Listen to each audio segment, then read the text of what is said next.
Merci, Monsieur le Président. Chers collègues, la multiplication des appels à projets ne représente pas une volonté politique forte d'engagement auprès des collèges dont nous avons la charge, mais surtout une surcharge de travail pour les personnels des équipes de direction et éducatives des collèges du Finistère. Le temps consacré à préparer les dossiers pour répondre à ces appels à projets risque de se faire au détriment des collégiens, et certains établissements n'y répondront pas, faute de temps et ou de personnel. Comme vous le savez, un indice de position sociale a été publié par le ministère de l'Éducation. Cet indicateur mesure la situation sociale des élèves de l'ensemble des collèges publics et privés. Il est calculé selon différents critères, parmi lesquels les diplômes des parents, les revenus du foyer, le nombre de pièces dans le logement et l'implication des familles dans la scolarité des enfants. Dans les différents appels à projets qui nous sont présentés ce jour, nous souhaiterions que cet indice soit pris en compte. Cela permettrait de prioriser les établissements accueillant des élèves issus de familles plus modestes sur une base équitable et juste.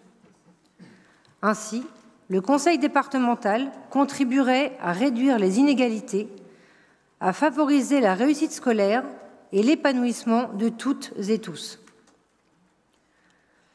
Depuis la rentrée scolaire de 2022, les tarifs de restauration sont passés de 3,19 € à 3,71 € pour les élèves en demi-pension 4 jours, soit une augmentation de plus de 16% du prix des repas. Pour la 4e année consécutive, vous décidez d'augmenter ces tarifs, faisant ainsi peser une charge toujours plus lourde sur les familles des jeunes Finistériens scolarisés dans les collèges publics. Dans le même temps, vos choix politiques en direction des collèges privés du département représentent une charge supplémentaire importante pour les finances de notre collectivité. En effet, sous le couvert d'une soi-disant équité, vous avez mis en place un bouclier tarifaire depuis la rentrée scolaire de septembre 2023 à destination des élèves boursiers des collégiens des établissements publics et privés pour limiter le reste à charge à 2 € pour les familles. En commission permanente d'avril 2025, nous avons voté les montants correspondant à ce bouclier tarifaire. 329 479 € pour 2 517 élèves boursiers des établissements publics et 414 205 € pour 1 328 élèves du privé, soit un coût moyen annuel par élève de 130,90 € dans le public contre 311,90 € pour le privé. La différence du tarif de repas entre l'établissement public et privé ne peut être supportée par notre collectivité et de manière induite par les familles qui décident de privilégier l'enseignement public. Au-delà du coût, ces chiffres démontrent également que la part des élèves boursiers dans l'établissement public est malheureusement très importante et en constante augmentation. En 2023, ils étaient 1 900 à avoir pu bénéficier du bouclier tarifaire. Cette année, 2 517.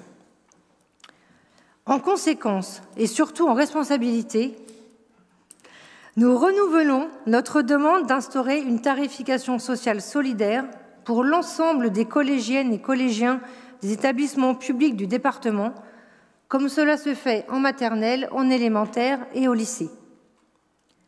Monsieur le Président, nous siégeons tous au conseil d'administration des collèges de nos cantons respectifs et entendons les difficultés croissantes des équipes de direction et éducatives pour assurer et garantir les meilleures conditions d'accueil possibles des jeunes de leurs établissements.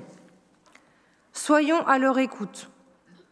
Œuvrons collectivement pour faciliter leur engagement et permettre un avenir serein aux jeunes Finistériens.